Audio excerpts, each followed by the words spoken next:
Meus senhores e minhas senhoras, vamos ter agora um período para colocarem as questões que entenderem, durante 20 minutos, até ao 1h30. Eu não vou deixar passar mais do que esse tempo, porque todos têm de ir almoçar, naturalmente.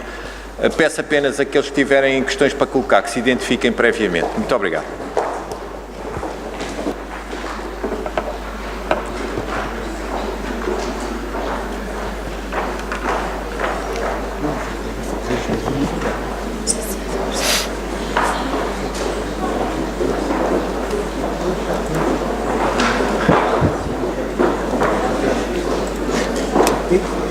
Doutora, como se chama?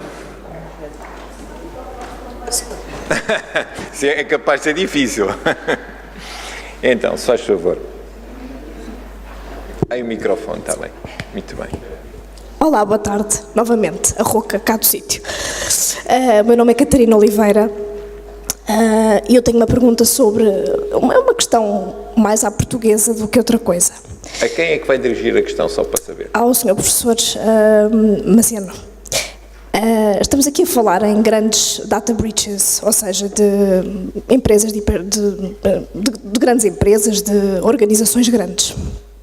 Pessoalmente, eu gostaria de saber como é que a administração pública foi preparada para a proteção de dados. Eu vou dar um exemplo muito português que aconteceu comigo há pouco tempo. Num hospital do Serviço Nacional de Saúde, que deve ter atualmente instruções para poupar a todo o custo, foi-me dado um papel com umas instruções escritas à mão por uma enfermeira. Eu agradeci o papel. Quando virei o papel, tinha assim um risco, mas tinha os dados todos de uma pessoa, de um doente que eu não conheço de parte nenhuma. Tinha o nome, a morada, o número do utente, o NIF, o número da Segurança Social e as patologias que ele tinha. Tinha os identificadores quase todos dispensáveis. Tá.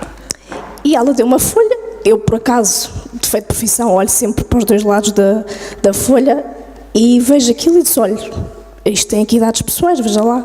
E ela, peço imensa desculpa, tirou-me o papel da mão e já nem sei o que é que ela fez com o papel. Pronto, voltou-me a escrever as coisas num papel à mão. Portanto, isto para dizer que eu gostava de saber, num caso destes, se calhar eu fui uma má cidadã, devia-lhe ter tirado o papel, fazer queixa dela, ou como é que isto se poderia resolver? Porque se eu fosse uma pessoa criminosa, agarrava naquilo, tinha os dados todos para roubar a identidade. E a pessoa nunca iria saber, porque se calhar nunca lhe roubaram a carteira, nem nada. E, portanto, gostaria de saber como é que poderíamos, não sei, resolver esta situação futuramente. Obrigada. Bom, minha senhora, dizer duas coisas. Primeira, desde a diretiva de 95, a nossa lei de transposição, os dados pessoais em suporte papel estão abrangidos. Antes seriam dados mecanografados, que era a primeira terminologia, depois informatizados, agora se entraram. Eu que diria, a pergunta que me faz é sobretudo de ordem ética. A minha atitude seria inspirada em Mateus 7:1. Não julgueis para não ser julgados. Eu tenho... Bom, também por aquela idade, não digo profeta, para não envergonhar aqui o colega, eu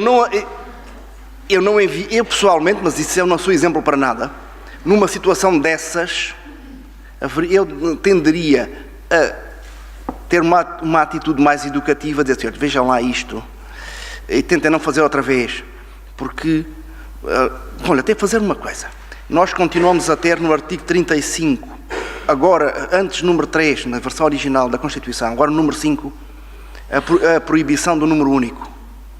E a proibição do número único resultou da lei que havia sido aprovada pela Assembleia Nacional meses antes, em 73, para permitir que a Direção-Geral de Segurança, ESPID, pudesse fazer uma monitorização permanente através de um número único a cada cidadão. E eu aí não tenho assim vocação, para usar um termo que em português continua a ter uma carga semântica muito negativa, eu não tenho vocação para PID. E nem acredito em lógicas all or nothing. Aliás, os portugueses, para o nosso bem coletivo, somos uns meias tintas. Ou, o professor Calvo não está aqui, mas o Namuno referia-se aos portugueses como aqueles que não matam el toro. Ok? Quer dizer, a nossa lógica de quem ferro mata, ferro... Isto não é Portugal. Por isso podem qualificar de conservador, eventualmente retrógrado, mas a contemporização e a levar as coisas a bem faz falta.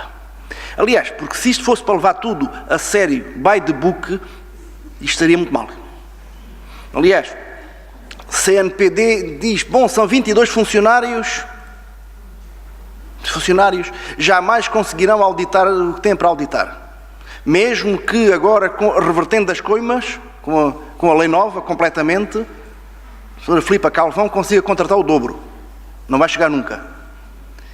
Mas há sempre aquela questão eticamente complicada, não da denúncia aí do ministro Moro, mas do sistema da bufaria. E isso não é ético, não eleva eticamente ninguém. Pronto, eu não respondi tecnicamente porque a senhora também não perguntou tecnicamente. Outras questões que queiram colocar ao painel?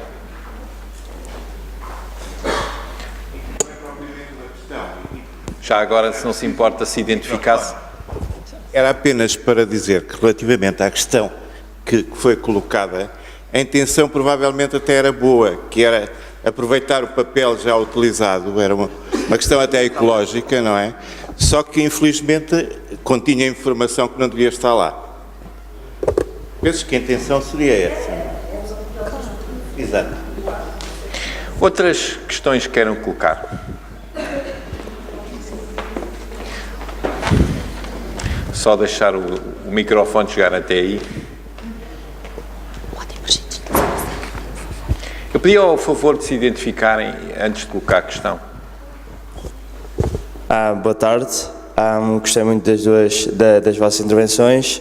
O meu nome é Diogo e queria só perguntar, não em específico, mas aos três, aos quatro na verdade, qual é a vossa posição sobre a questão da isenção de coimas por parte que aparentemente já não vai ficar na versão final, por parte da administração pública? Se concordam, se não concordam, mas também não fariam uma aplicação tout court das coimas que estão previstas no RGPD? Era basicamente essa a questão. Bom, eu vou perguntar aos membros do painel que queiram responder. Suponho que o Sr. Engenheiro não terá vocação para esta questão, mas em todo o caso, não sei se algum dos outros dois membros quer responder. Eu vou responder porque já escrevi uma coisa pequenina sobre o assunto. E nesse ponto eu estou em absoluta discordância com a professora Filipa. Aplicar coimas na administração pública a organismos públicos é absurdo. É completamente absurdo e ineficaz. Por um lado, o seguinte, se aplica uma coima... Pensemos, aquela coima que foi aplicada aproveitando este interregno no Hospital do Barreiro. O que é que isso significa? Imaginemos que não tinha sido impugnada e era paga na hora. Significa que o Hospital do Barreiro, ou a Unidade Local de Saúde, imagino que seja assim se chame, ficava com menos 400 mil euros para aplicar nas suas finalidades de promoção da saúde. O que é que isso significava? Que revertia cerca de metade para o Tesouro e a outra metade ficava na CNPD. Quer dizer, isso feito assim, teríamos por um lado, uma subversão das distribuições das verbas públicas pelo Orçamento de Estado. Por outro lado, penso que é completamente inútil. Porquê? Porque, tirando os tais danos reputacionais, aos dirigentes não acontece nada imediatamente. Não pagam eles do próprio bolso, pagam do orçamento da instituição. Olhando para a administração pública, e eu tenho muita honra de ser, já fui funcionário público de missão definitiva, agora sou trabalhador em funções públicas por tempo indeterminado. Aliás, isso é uma das coisas que ainda não me atravessou, que é porque é que deixámos de estar num regime estatutário para estar num contratual. Bom, mas o que é que temos aqui de essencial? É que as sanções deveriam ser as necessárias para a administração pública. Numa empresa, se sai do orçamento da sociedade, os sócios não ficam felizes com isso e agem. Imaginem um município que tem uma ausência de política de proteção de dados. É aplicado uma coima, ponhamos 50 mil euros. Aquilo sai do orçamento do município, os eleitores, como temos visto, não estão nem aí, e aquele presidente ou aquele vereador vão continuar em funções, ser reeleitos, etc. O mesmo se passa num instituto público. Quanto muito poderíamos pensar em coimas se fosse numa empresa pública em concorrência com empresas privadas. Acho que era o argumento da professora Filipa. Mas isso cria uma distorção. Cria uma distorção recordando, concorrência desleal, se houver concorrência. Se não houver concorrência, o que é que faria sentido, a meu ver? Sanções que doessem aos decisores. Leia-se. Se fosse na administração local, perda de mandato, decidida judicialmente, com um processo célere. Participação, CNPD e Tribunal Administrativo, que está-se perda de mandato. Eventualmente, sem possibilidade de reeleição durante um determinado período.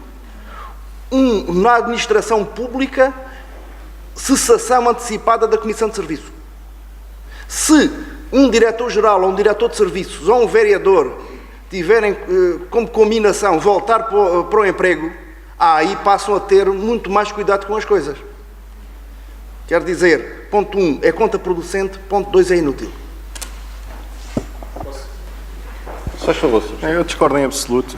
Acho que, até por uma razão simples, a administração pública estava sujeita a coimas e pode deixar de o ser.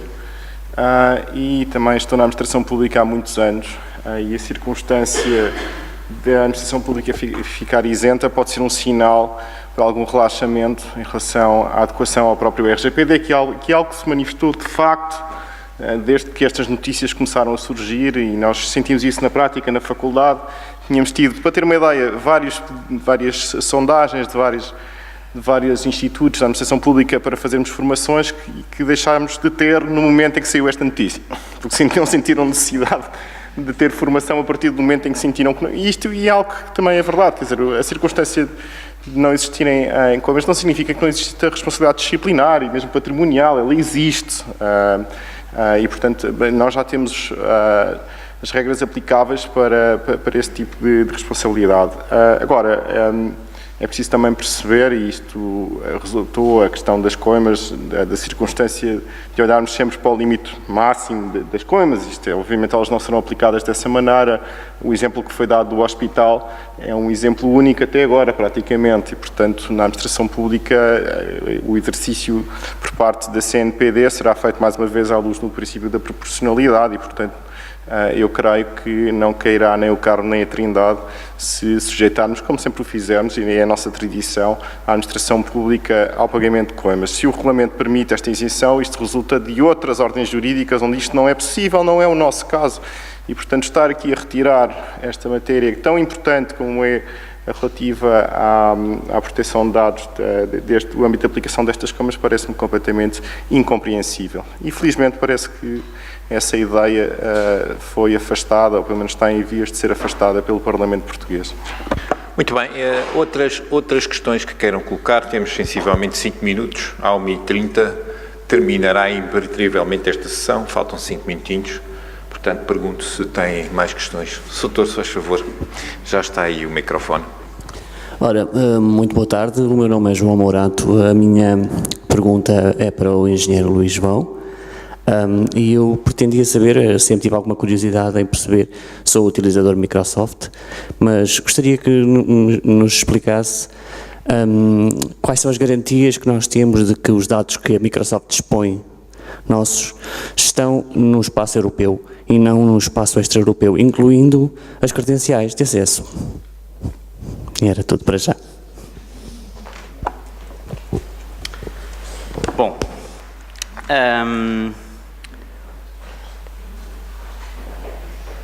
quando um cliente tem um contrato com a Microsoft, é dito explicitamente quais são os dados e onde é que eles estão residentes e, portanto, damos essa opção aos clientes de poder escolher qual é a residência desses dados.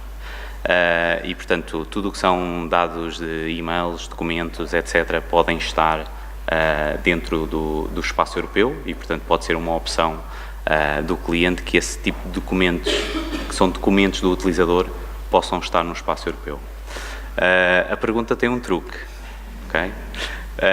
Que tem a ver com a questão das credenciais, ok?